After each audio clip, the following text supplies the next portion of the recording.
صباح الفل يا باشا. عامل ايه الاخبار؟ نعم. ايه الاخبار؟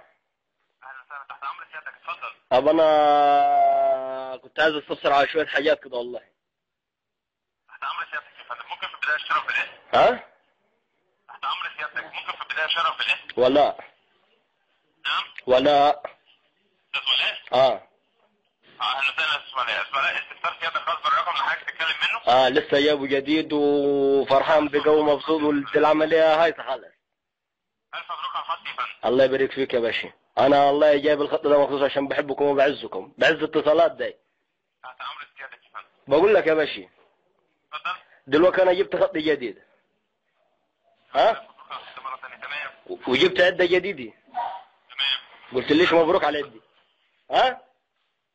الف مبروك يا استاذ ولاء. الله يبارك فيك، بس مش العده اللي بكلمك منها عشان عارف انكم عارفينها. انا جبت عده جديده ان 73 ميوزك اديشن. تمام تمام ها؟ تمام يا فندم. عايز اركب فيها الخط دي. تمام. ها؟ وعايز اتكلم فيديو. تمام. ها مفيش اي مشكله يا فندم، مفيش اي مشكله. ده بالنسبه لمكالمه الفيديو يا استاذ ولاء، هي ب 25 قرش حضرتك. ها اعمل ايه ده؟ طب انا دلوقتي جبت الخط الاتصالات اتكلم منه فيديو. وانا بوضح لسيادتك يا فندم، هو بالنسبه لمكالمه طب العده اللي انا جبتها تنفع؟ طبعا يا فندم. هي عفوا، التليفون اللي مع حضرتك ده هو الجيل الثالث. ما انا عارف انكم عارفين كل حاجه دي، مش ان 73. حضرتك تقصدها هي هي دي 73. هي بالفعل يا فندم. تمام كده. وتقدر حضرتك من خلال تجري مكالمه مرئيه عادي جدا. وطبعا ده ايضا حضرتك تكون تحت يعني تحت شعار الشبكه عند سيادتك مكتوب كلمه. جيب فيديو ده، وانا جايب العده مخصوص عشان اتكلم فيديو. انا عايز اول ما ادوس يطلب لي فيديو. حضرتك تحط الشريحه في التليفون يا فندم، هتيجي لسيادتك الكلمه دي. تجي لي ايه مكالمه فيديو؟ كلمه فيديو بالظبط كده يا استاذ. طب دلوقتي انا مثلا لو دوست عليها هيجي لي على طول؟ ان شاء الله يا فندم. طب هشوفه؟ ان شاء الله. هيشوفني؟ ان شاء الله يا فندم. هنشوفه بعض.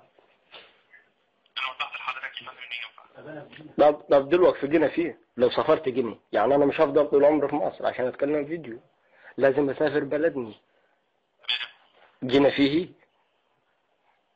وضح لسيادتك حالا. جينا فيه.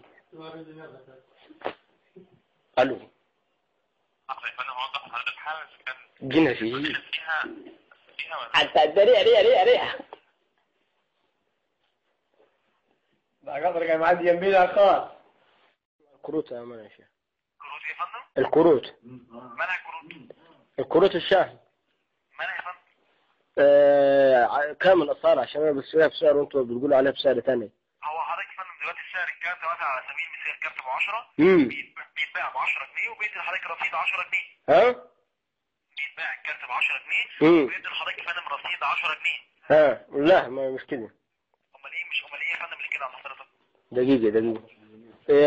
انا النهارده مشتري واحد بس. ايوه. هو ب 10 يعني. تمام. بس باعه لي ب 13. لا هو ده فعلا طبعا مش ذنبنا احنا، الذنب اللي حضرتك اشتريت منه. ده يرجع لحضرتك يا فندم. بروح حضرتك كنت اشتريت منه. اديله كتلة نظيفة؟ نعم يا فندم؟ اديله كتلة نظيفة؟ اديله يا فندم؟ كتلة نظيفة. ايه ده يا فندم؟ يعني مثلا اتخانق معاه؟ لا ما تخليش معايا يا فندم ولا حاجه، بس ما تشتريش منه على الاقل يعني. اصل ممكن 5 6 كتلة نظيفة اخلص مفيش مشاكل واخد الكارت ببلاش.